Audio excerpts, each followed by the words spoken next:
You know what all these guys in our top list have in common? They absolutely hate working for someone else. And our opener today, Steve Harvey, took that attitude and turned it into religion. These days, he's sitting pretty in a blinding white suit, head shaved smooth as glass, looking like a man who's never had to eat stress for dinner.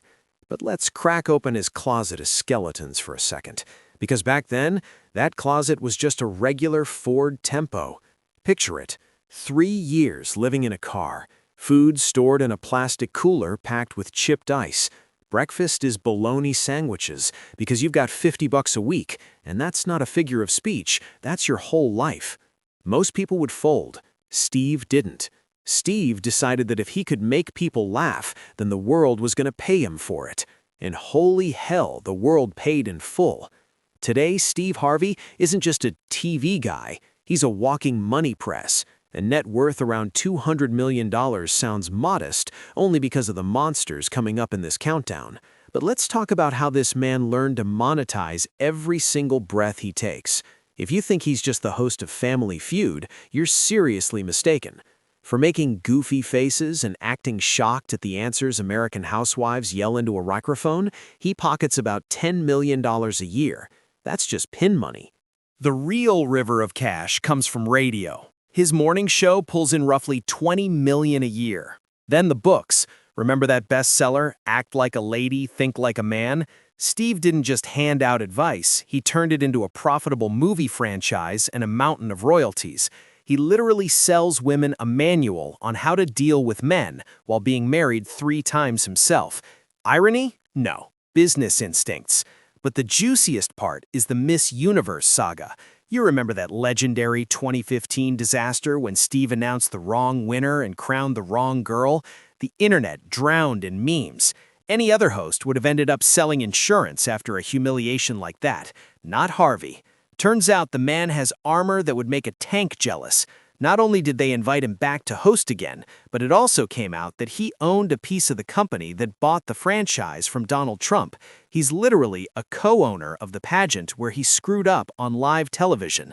That's what I call untouchable. Steve doesn't just stack money, he lives like tomorrow is a rumor.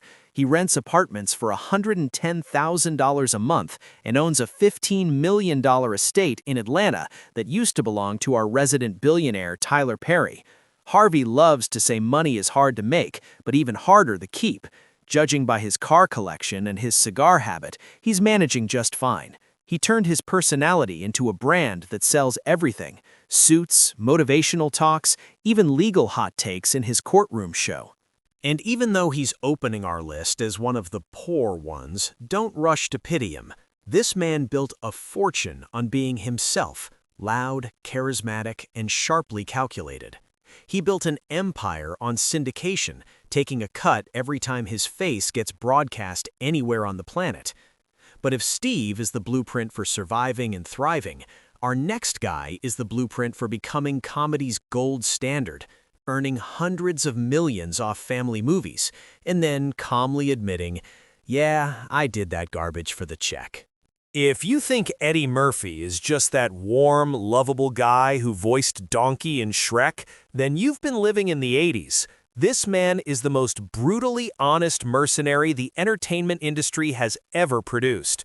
While other stars ramble about high art and finding themselves through a role, Eddie sits on a mountain of gold and says it straight, I did that trash for the check. And you know what? With a net worth around $200 million, he's earned the right to be that bold.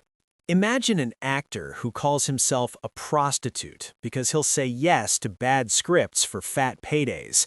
That's not gossip. That's Eddie talking about Beverly Hills Cop 3. He practically handed the audience a warning label.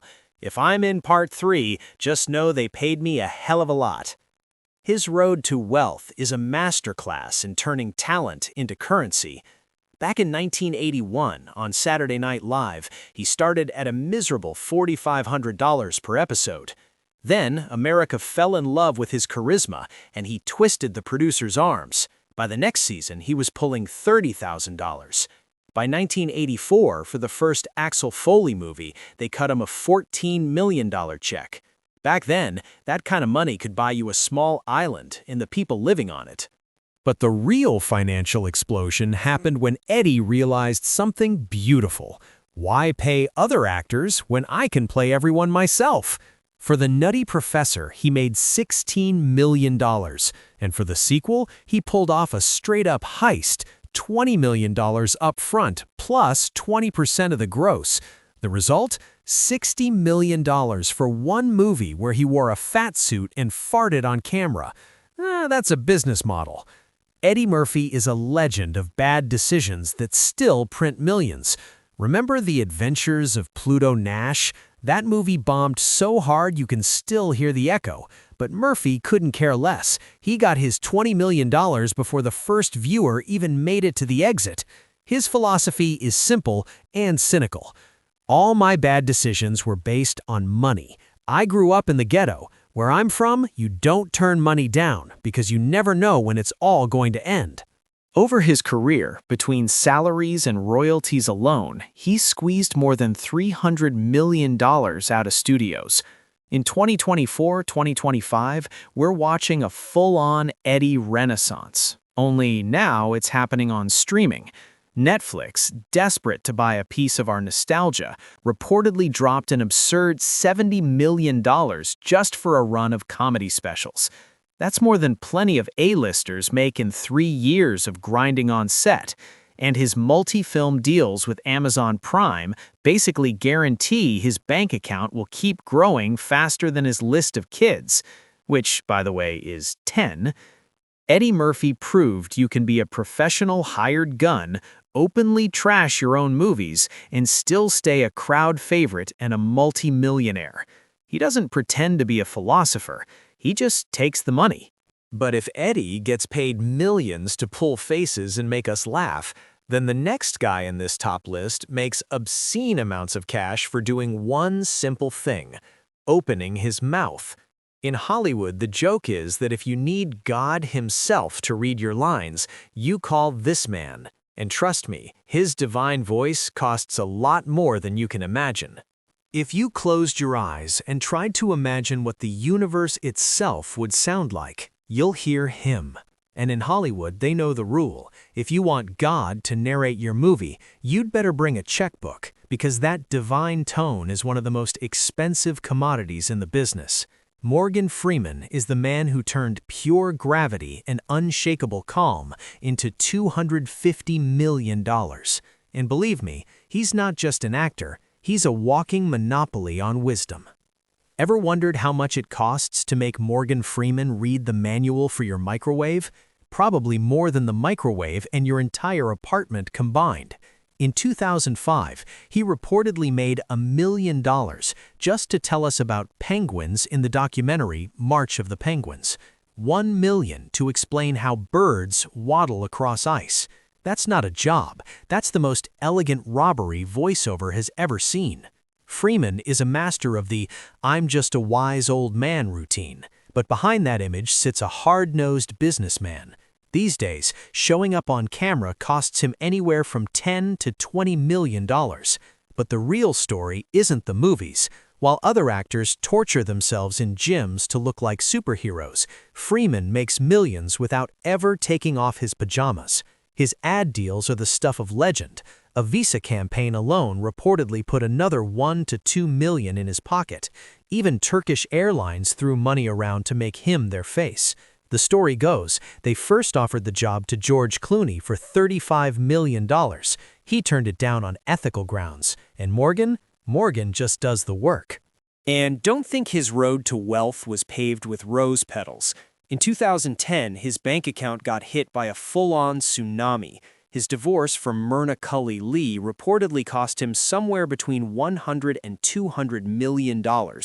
Most people at 73 would have retired to grow cabbage and complain about their knees. Morgan hit the gas.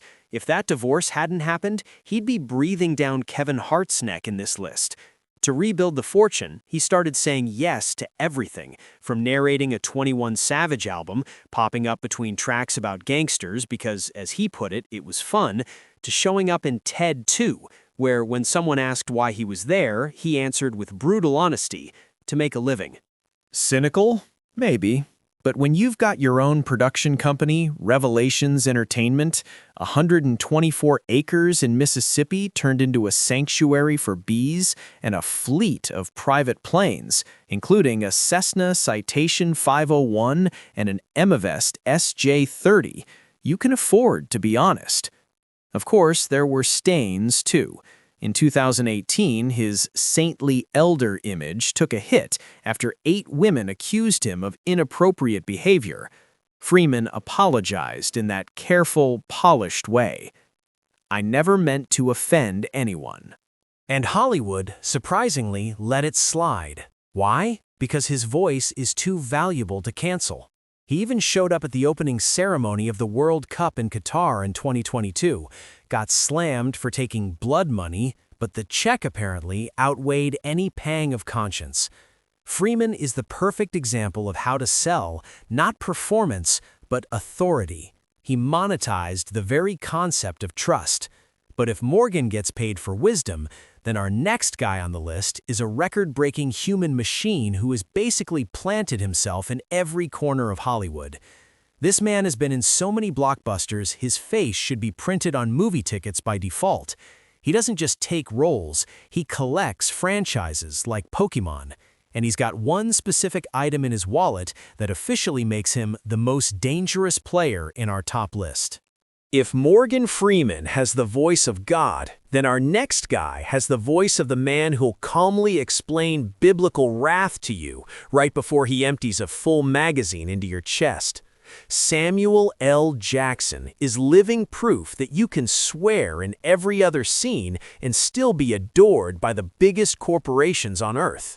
His $250 million fortune isn't just paychecks, it's the result of one of the boldest, smartest copyright plays in the business. You remember that wallet with "bad motherfucker" stamped on it in Pulp Fiction? In real life, Sam's wallet is stuffed so tight that phrase ought to be embroidered in gold thread.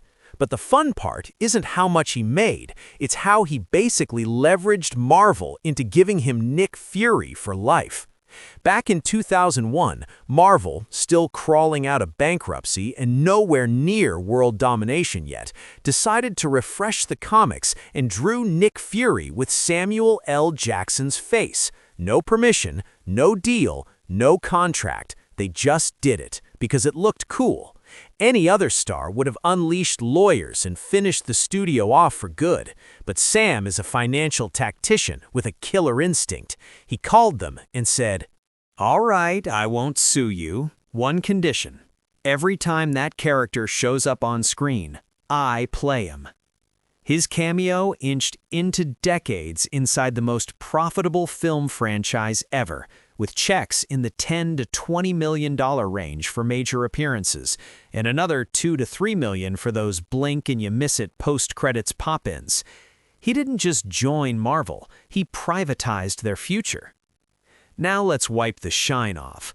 Jackson's real story isn't just red carpets and flashbulbs.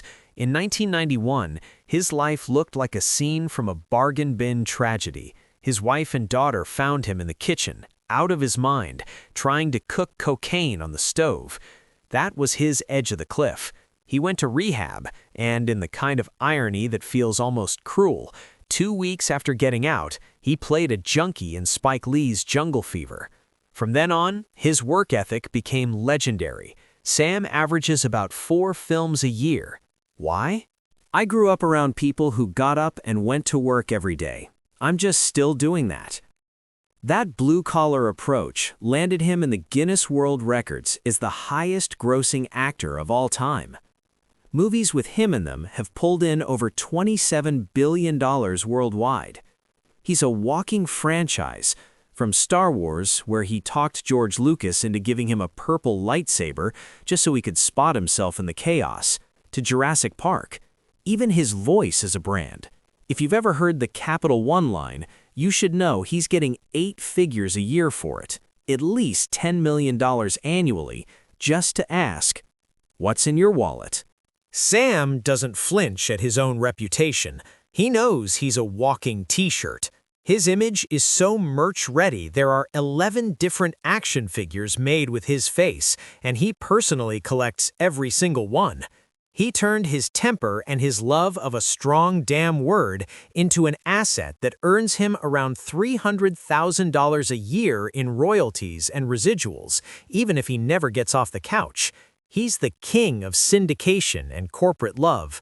But if Samuel L. Jackson is the example of being in every blockbuster and collecting money in 1,000 little streams across the planet, then our next guy plays a completely different game. He's Hollywood's gold standard, the man who doesn't bother with small roles and whose name in the credits automatically makes a movie feel Oscar-bound. And trust me, his checks would make even Nick Fury light up a cigarette with shaking hands. While the previous guys on our list grinned for tequila ads and underwear campaigns, our next hero is Hollywood's Stillwater, Denzel Washington, a man who turned acting into something like a ministry and his fee into a holy relic.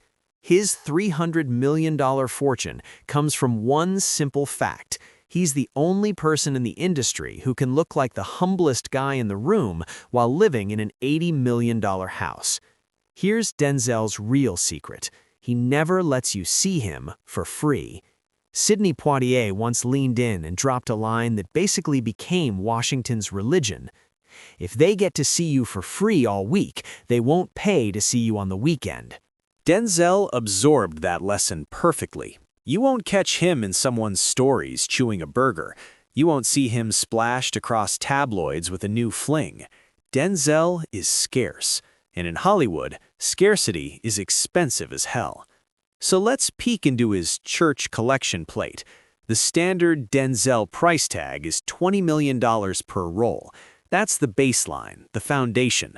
But he wouldn't be a legend if he didn't know how to shear studios when the conditions are right. My favorite story is American Gangster. In 2004, the project got shut down over creative differences, but Denzel's contract was pay or play. Pay him whether the movie happens or not. So they cut him a $20 million check for a film that didn't even get made. Then, a couple years later, the studio changed its mind and brought in Ridley Scott. Denzel smiled and said, "Sure, new movie, new contract." In the end, he walked away with more than $40 million total for playing Frank Lucas. Genius? No, that's just Washington business. But his real masterclass came during the pandemic.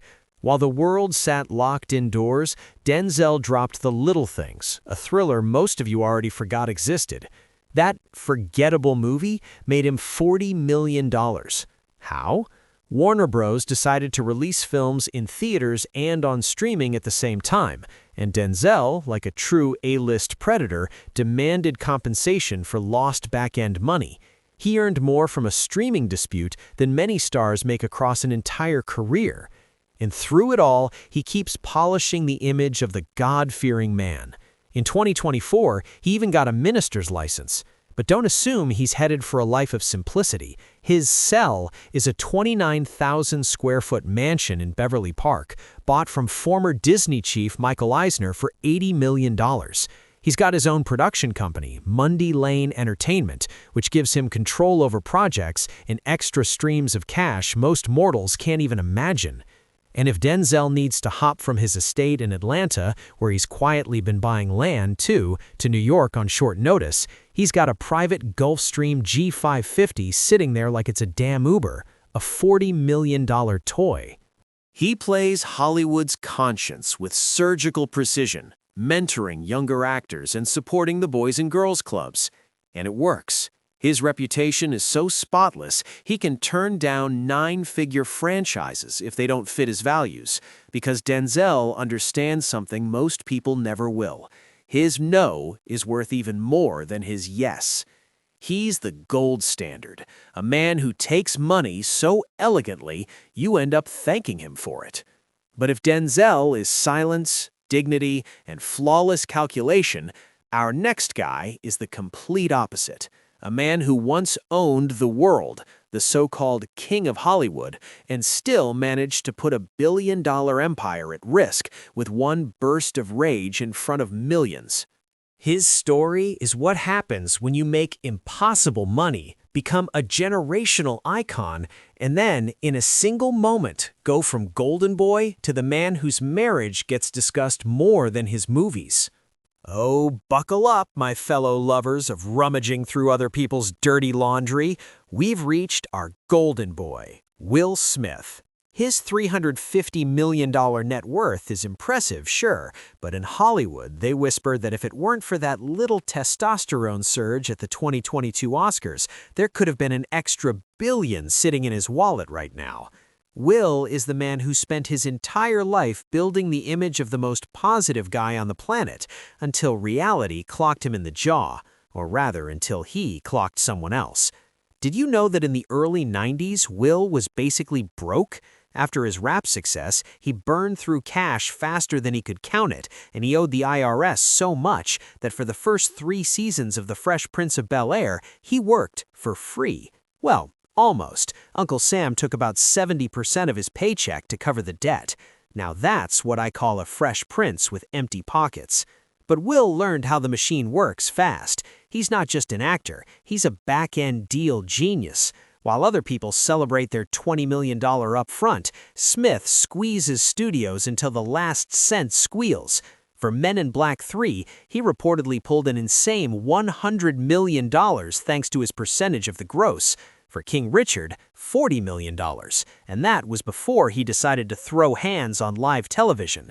Even for the flop Emancipation, Apple still cut him a $35 million check.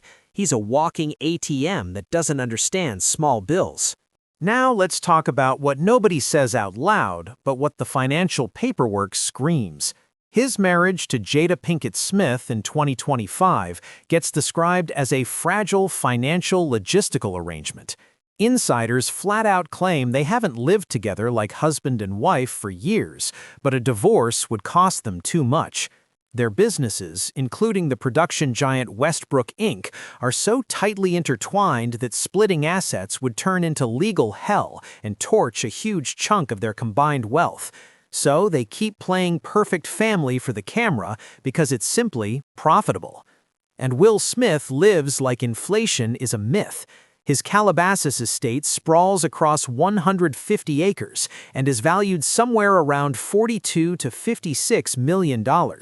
His 2-story trailer called The Heat, priced at $3 million, is literally a mansion on wheels with granite countertops and 14 TVs. Even his social media prints money. A single TikTok post can bring him anywhere from $47,000 to $80,000. But here's the funniest part. Despite all those hundreds of millions, Will Smith is living in a kind of gilded cage. His reputation after the Oscars is still being patched back together, and his biggest assets are tied to a woman who publicly talks about her tangled relationships with other men. He's still rich, still a star, but now every dollar smells not only like success, but like the desperate need to save face at any cost. Will proved you can fall off the mountain and climb back up if you own enough shares in the right companies. But while he's trying to glue his shattered reputation and complicated marriage back together, someone is right behind him on our list who doesn't give a damn about image at all. This next guy is 2 heads shorter than Will, but his business instincts would make Smith chain smoke in the corner. He doesn't just act, he sells his tweets for millions and turned his name into a brand worth so much that even the biggest players stop laughing. If you thought the guys before him knew how to earn, you just haven't watched what this 5'4" menace does to reality. Kevin Hart isn't just a comedian, he's a one-man corporation with rabid energy, valued at around $450 million in 2025. He's that kid who came up so fast, Hollywood is still trying to catch its breath while Kevin counts the commissions. Want to know what studio bosses hated him for the most? In 2014, during the infamous Sony email leak, the whole world found out Hart was demanding extra money from studios for promotional tweets about his own movies. Producers were furious and called him a straight-up money whore. Kevin didn't even blink. He fired back online. I'm a brand, I protect it, and I'm building the empire I always dreamed about. And you know what? Now those same studios line up like it's a Black Friday sale, ready to pay whatever it takes just so he'll stand near a camera and breathe. Let's peek into that bottomless pocket. Kevin's main cash cow is his media company, Hart, which was valued at $650 million in 2022. And the deal he pulled was genius. He sold only 15% of it to a private firm for $100 million in cash, keeping 85% for himself. That means his stake alone is worth north of $550 million, and that's before you even count his movie fees, which now hit $20 million per project, plus profit participation. On one Jumanji sequel alone, he reportedly squeezed up to $30 million out of the studio by taking a smaller upfront check and a bigger bite off the back end. But acting isn't enough for Hart. He decided he needs to own everything we eat, drink, and smear on our faces. He's got his own venture firm, Heartbeat Ventures, with JP Morgan backing it to help fund startups. His premium tequila, Gran Coramino, became the official booze of the Philadelphia Eagles. He opened a vegan fast food chain, Hart House. He launched a vitamin line called Vita Hustle. He even invested in Tommy John underwear. At this point, if Kevin Hart ever goes to the bathroom, he'd probably sell tickets and call it a new comedy special. Kevin lives at full throttle. His Calabasas estate sits on 26 acres. He drops hundreds of thousands on custom cars, like a 1970 Plymouth Barracuda that ran around $800,000, and he hoards Rolex watches like trophies. He's got over a dozen already. And he's obsessive about his body. The man does 1,000 squats a day, apparently so it's easier to carry all those bags of money. He's the undisputed champion of monetizing charisma. His tours, like What Now, pull in around $70 million in gross revenue, and a single Instagram post earns him enough to buy a small apartment outright. Kevin openly admits he's not afraid to turn himself into a NASCAR, plastered in sponsor logos from Chase to DraftKings, because his only goal is to become the richest guy in the room. And even though Hart is at his peak right now, there's someone in our top list who calls Kevin his little brother while weighing almost twice as much, both in muscle and in money. These two roast each other non-stop, but when it comes to business, the big bro is playing a game where the bets start at $1 billion, and the tequila doesn't flow in bottles, it flows in millions of cases. If Kevin Hart is the little motor of our list, then his big brother, Dwayne "The Rock" Johnson, is an entire aircraft carrier loaded with money, protein, and non-stop self-promotion. In 2025, his fortune is pegged around $841 million. And honestly, I'm starting to wonder if there's a single organic cell left in this man that isn't covered in sponsor logos. You've definitely heard the tear-jerker story about the $7 in his pocket after he got cut from Canadian football. Cute, right? The Rock loves that number so much he named his company $7 Productions after it. But let's be real, those $7 have turned into such a mountain of cash you could park a private jet on it if The Rock weren't too busy bench pressing at 4 a.m. to notice. Dwayne isn't just an actor, he's a walking billboard. While other A-listers throw tantrums on set, Johnson turns every movie into a business deal. For Red One alone, he got a record $50 million up front, the biggest single acting paycheck Hollywood has ever written. But that's just the tip of the iceberg. Johnson doesn't want to be a hired gun anymore. $7 is attached to everything he does, taking fat cuts from profits, marketing, and even script control.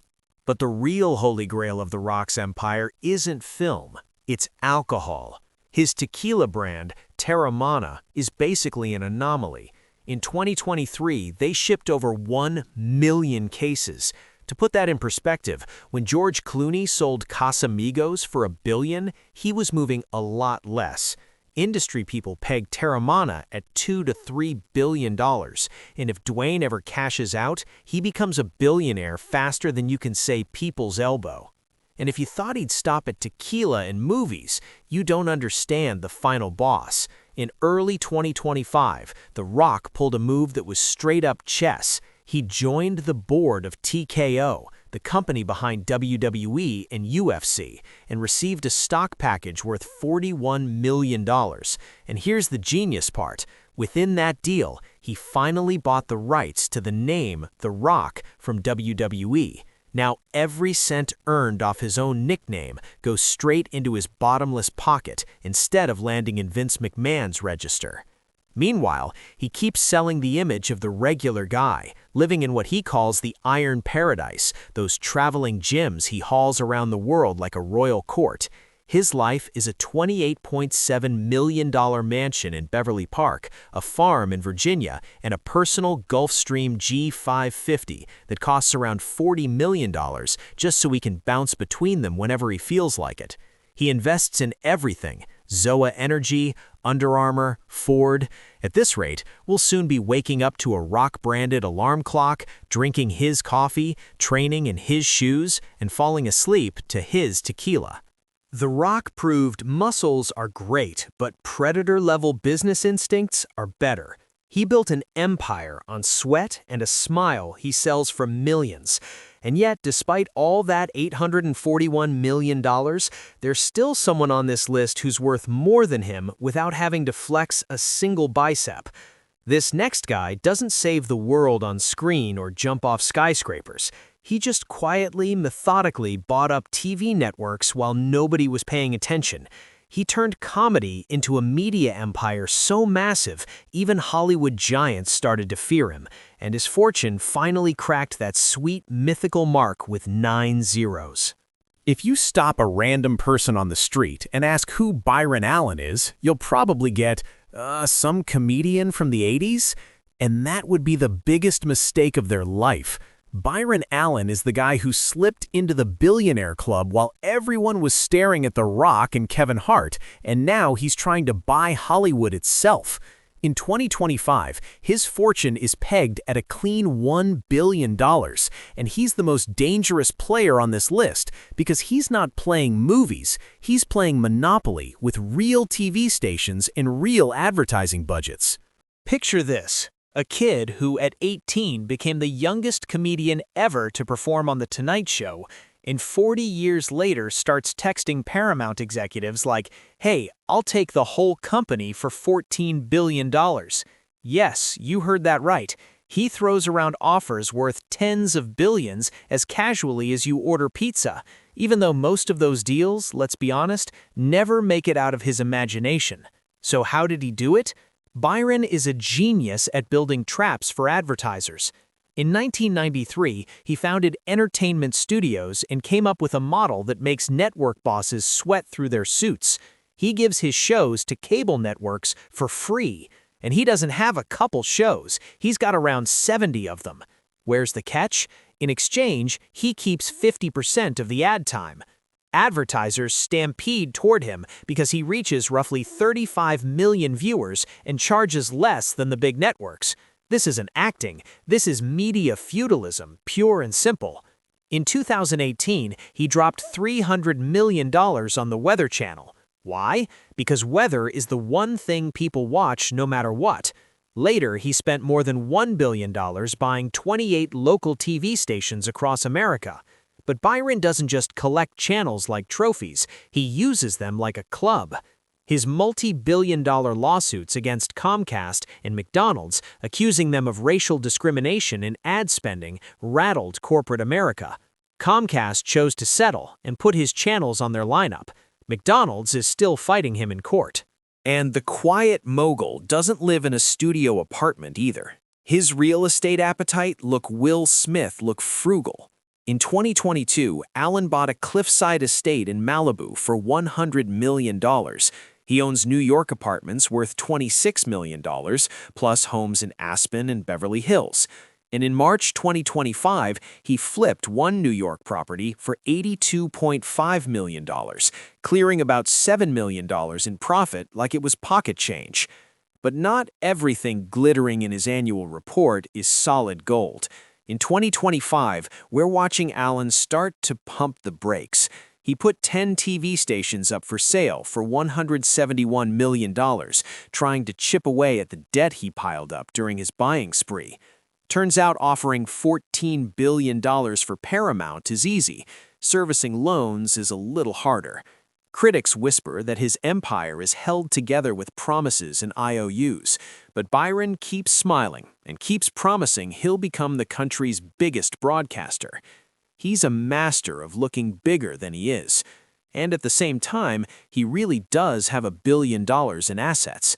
Byron Allen proved you don't have to be the star on the screen to own the screen. But if Byron Allen is a media mogul still wrestling with debt and corporations, then our final figure is someone who already beat everyone a long time ago. He doesn't just own networks, he owns the ground Hollywood is built on. His fortune is so massive and his control so absolute that he can rewrite the rules whenever he wants, while everyone else is just trying to survive inside the game. All right, my dear fans of peeking into other people's vaults, we've finally reached the peak of this pyramid made of gold and ambition. If you thought the guys before were rich, Tyler Perry just choked on his collectible caviar looking at their bank statements. While everyone else is begging studios for an extra million and a slice of the box office, Tyler decides how much he pays himself because he is the studio. He is the bank, and he's the only person on this list who officially wears the billionaire crown, sitting at around $1.4 billion. Just think about it. 30 years ago, this man was sleeping in a beat-up car, not even sure what he'd eat for dinner. Today, he owns a former military base in Atlanta, 330 acres of it, bigger than the combined studio lots of Warner Bros., Disney, and Paramount.